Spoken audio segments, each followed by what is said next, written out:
Hello everyone, this is Serious Trivia, and welcome back to another episode of the Zhuge Liang Northern Expedition Lore Series as we continue with episode 12 titled Sima Yi vs. Zhuge Liang. Now, in our previous episode, we ended as Zhuge Liang started off the 4th Northern Expedition with a decisive victory over Wei's western garrison forces led by Guo Huai, as Sima Yi's offensive style backfired, leading to not only heavy casualties at Shangbang, but also a massive loss of food supplies as Zhuge Liang was able to extend his win on the field by harvesting the grains from Wei's farmland right outside of Shangbang. So when Sima Yi and the main Wei forces finally arrived at Shangbang, it further exacerbated the Wei food shortage, which eventually forced Guo Huai to take food from the local Qiang tribes just to keep the Wei campaign going. There is one thing worth noting as Zhuge Liang arrived in Shangbang in April of 231, and the grains being planted there would not have been ripened yet, as the biannual grain crops that were grown out west would ripe in early May. So technically, the grains Zhuge Liang harvested are not ripe enough for human consumption, but they're good as livestock feed. And while we often only focus on human food when it comes to an army's military supply, livestock feed is oftentimes a much bigger aspect of an army's food supplies, as horses for war, for transport, as well as mules all need constant feeding, and every unripe grain that Zhuge Liang harvests in April is one less that the Wei army could eat in May. Which is why in the Art of War, it states that eating 1 grain of your enemy's food is worth 20 grains of your own food, as you are not only stealing that 1 grain away, but also forcing the enemy to transport more food from often faraway lands in order to match that loss. But regardless of their food struggles, the arrival of the main Wei army did force Zhuge Liang to pull back from Shangbang. Content with their initial victory and not wanting to take any unnecessary risk, Zhuge Liang and the Shuhan army retreated back towards their fortifications at Lucheng with their stolen grains as the focus shifted back towards Wangping's siege of Mount Qi Castle. At the same time, Sima Yi, who was still confident about the battle prowess of the Wei army and his own offensive military mindset, could not watch the Shuhan force siege Mount Qi Castle from afar, as he would order the army to follow Zhuge Liang's retreating army. But strangely enough, Sima Yi decided to only follow and not engage, as the Wei army would only shadow the Shuhan force all the way from Shangbang to Lucheng without showing any attempts to fight, which infuriated many of the Western Front generals to no end, all while Sima Yi pretended to be ill in order to ignore his disgruntled generals. Now, the exact reason why Sima Yi refused to attack here was never recorded, but I personally believe he was not scared, but rather he thought he could gain a morale advantage by holding back his generals like attack dogs on leashes, so that they would become more amped when finally unleashed. However, this tactic did have some significant drawbacks, as it further strained the relationship between Sima Yi and the Western generals, as even the defenders inside Mount Qi Castle, led by Jia Xu and Wei Ping, started to openly mock Sima Yi for cowardice after having their many attack requests denied. But Sima Yi believed he was right to hold back the army as their morale was low following that initial field battle loss and the subsequent food issues, so holding them back temporarily would allow them to move on and perform better in the next pivotal fight against Zhuge Liang. And on the other side, by May of 231, after being followed for a month, Zhuge Liang finally decided to make the first move, as he now realized that Sima Yi was avoiding conflict, perhaps as a means to rest his tired forces and rebuild morale.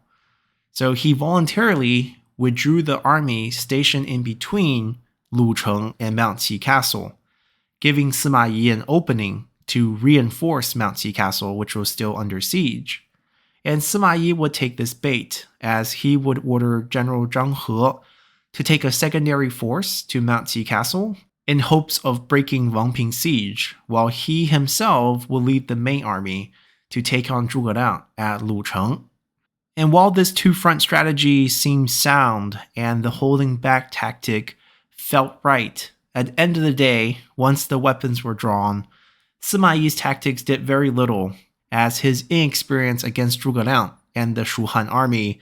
would have him gravely underestimating Zhuge Liang's military talents and the strength of the Shu Han army.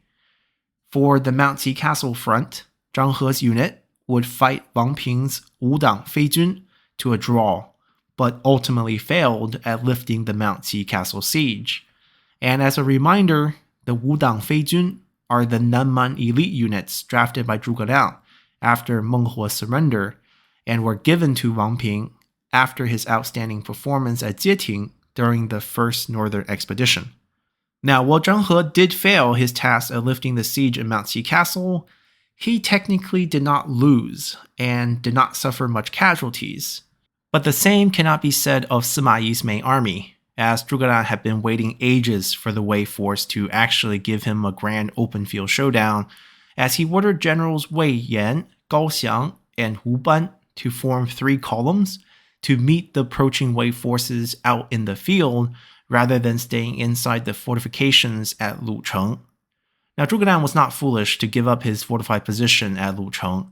but rather he was so sure of his army's superiority that he wanted to maximize his gains by fighting Sima Yi proactively on the field, and the result would prove Zhuge Liang correct, as the Wei forces led by Sima Yi would suffer unimaginable losses at the Battle of Lucheng.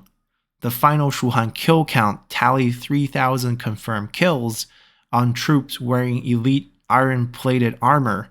and spoils that included 5,000 such elite iron-plated armor in total, and 3,100 heavy crossbows. Now, while incorporating iron into armor was fairly commonplace by this period, the ratio of armor-wearing troops was not as high as modern video games would suggest. For example, even at the height of Yuan Shao's power, only 10,000 of his 120,000 invading army at Guandu had armor. Certainly by this later period, the Wei army probably had a much higher armor ratio than the sub 10% figure put up by Yuan Shao, which, by the way, was a number that Cao Cao envied, as his own armor ratio in the year 201 was much lower than that. So even if we are extra generous and put the armor ratio of the Wei force to be 50% by this period, these elite iron-plated armors would still be only worn by mid-level officers, as the standard foot soldier would be lucky to get leather composite armor with a bit of iron strapped in them. So for the Shu Han army to tally up 3,000 confirmed kills on such ranked officers alone in this one battle, it is not hard to imagine how hard the Wei army lost, especially since there were additional 2,000 sets of such armor gathered from the aftermath of the battlefield, which implies even more casualties beyond the 3,000 physical heads that the Shu Han force now had in their possession as trophies. Granted, the Shu Han record here can be debated, as according to the Book of Jin, this battle was actually a victory by the Wei side. But like many other instances, the Book of Jin is an incredibly unreliable historical source, as it was written by the Jin court to glorify Sima Yi and his early accomplishments in creating the Jin dynasty. So we'll save this debate for the next episode, as our episode here comes to an end, as even if the scale of Shu Han's victory at the Battle of Lucheng can be debated, the fact that Zhuge Liang won cannot, as the progression of the Fourth Northern Expedition and Sima Yi's future tactics against Zhuge Liang would suggest otherwise. Now, hopefully you all have enjoyed this episode enough to hit that like button to help support the channel, and I'll see you all here next time, as we'll discuss how the Fourth Northern Expedition came to a sudden end for the Shu Han army. So until then, bye!